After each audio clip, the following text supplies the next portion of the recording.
আসসালামু আলাইকুম। Photoshop use করে কিভাবে কোনো একটা ইমেজকে খুব সহজেই রিসাইজ করা যায় সেটি আজকে আমরা দেখব। তো আমার এখানে একটা ইমেজ ডাউনলোড করা আছে।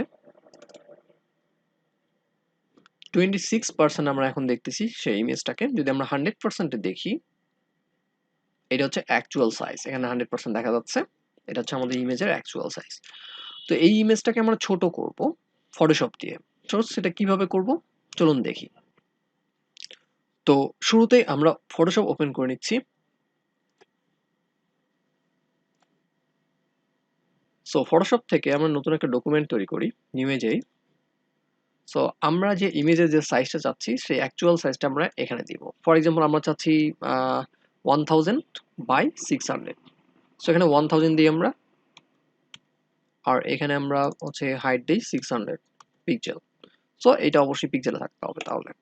দেন আমরা ক্রিয়েট করি, তাহলে একটা ব্ল্যাঙ্ক ডকুমেন্ট তৈরি হয়ে যাবে। সো এখন আমরা যেটা করতে হবে, ফাইলটাকে ওপেন করে দিতে হবে। সো ফাইল থেকে ওপেন, এখান থেকে হচ্ছে আমাদের ইমেজ ফাইল। এটা ডেস্কটপে যেটা ছিল সেটা আমরা ওপেন করছি। ওকে, তো এটা আর একটা ট্যাবে চলে আসছে। আমাদের মেইন ফাইল হচ্ছে এটা। সো এই এখান থেকে আমাদের ক্লিক করে ড্রাগ করে আমাদের ট্যাবে এসে এখানে ফাঁকা জায়গায় এসে ছেড়ে দিতে হবে, তাহলে এটা চলে আসবে। সো এখন এটা আমরা 100% ভিউয়ে দেখছি, যেখানে এই যে এখানে 100% আছে। তো সেই জন্য আমাদের জুম আউট করতে হবে। অল্ট ধরে আমি হচ্ছে মাউসের হুইল যদি ঘোরাই, তাহলে হচ্ছে আমি জুম আউট করতে পারবো। কন্ট্রোল টি দিলে আমাদের যে ছবিটা আছে এবং ছবির যে লেয়ারটা আছে সেটাতে অবশ্যই ক্লিক করতে হবে। ক্লিক করার পর কন্ট্রোল টি দিতে হবে। কন্ট্রোল টি দিয়ে জুম আউট করি।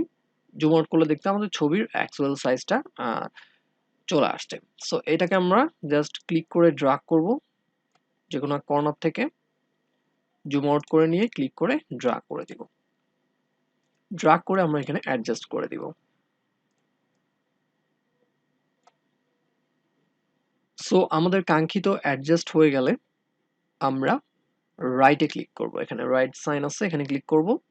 তারপর হচ্ছে আমরা ফাইলে এসে এক্সপোর্ট, তারপর হচ্ছে এক্সপোর্ট অ্যাস।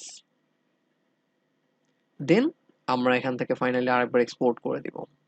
সো এখানে কোয়ালিটি আছে, কোয়ালিটি বিষয়টা একটু খেয়াল রাখবেন। সো এখানে কোয়ালিটি লেস করা যায়, আবার কোয়ালিটি বাড়ানো যায়, আর এখানে দেখা যায় কত কিলোবাইট হচ্ছে।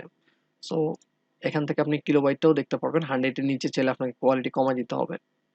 সো আমরা ফুল কোয়ালিটি দিচ্ছি, জাস্ট এক্সপোর্টে ক্লিক করছি। দেন এখান থেকে আমরা ডেস্কটপ দিয়ে আমাদের এখানে আর্টবোর্ড 1 লেখা আছে, এটাই থাক, আমরা চেঞ্জ করছি না, সেভে ক্লিক করছি। তাহলে আমাদের ইমেজটাকে আমরা দেখতে পারবো এখন আমাদের কাঙ্ক্ষিত সাইজে হয়ে গেছে। সো এভাবেই খুব সহজে ফটোশপ এর মাধ্যমে যেকোনো ইমেজকে রিসাইজ করা যায়। নিজের কাঙ্ক্ষিত সাইজ অনুযায়ী কোনো একটা ইমেজকে রিসাইজ করা যায়। So thank you for watching. অবশ্যই সাপোর্ট করবেন আমাকে সাবস্ক্রাইব করে। Thank you. আসসালামু আলাইকুম।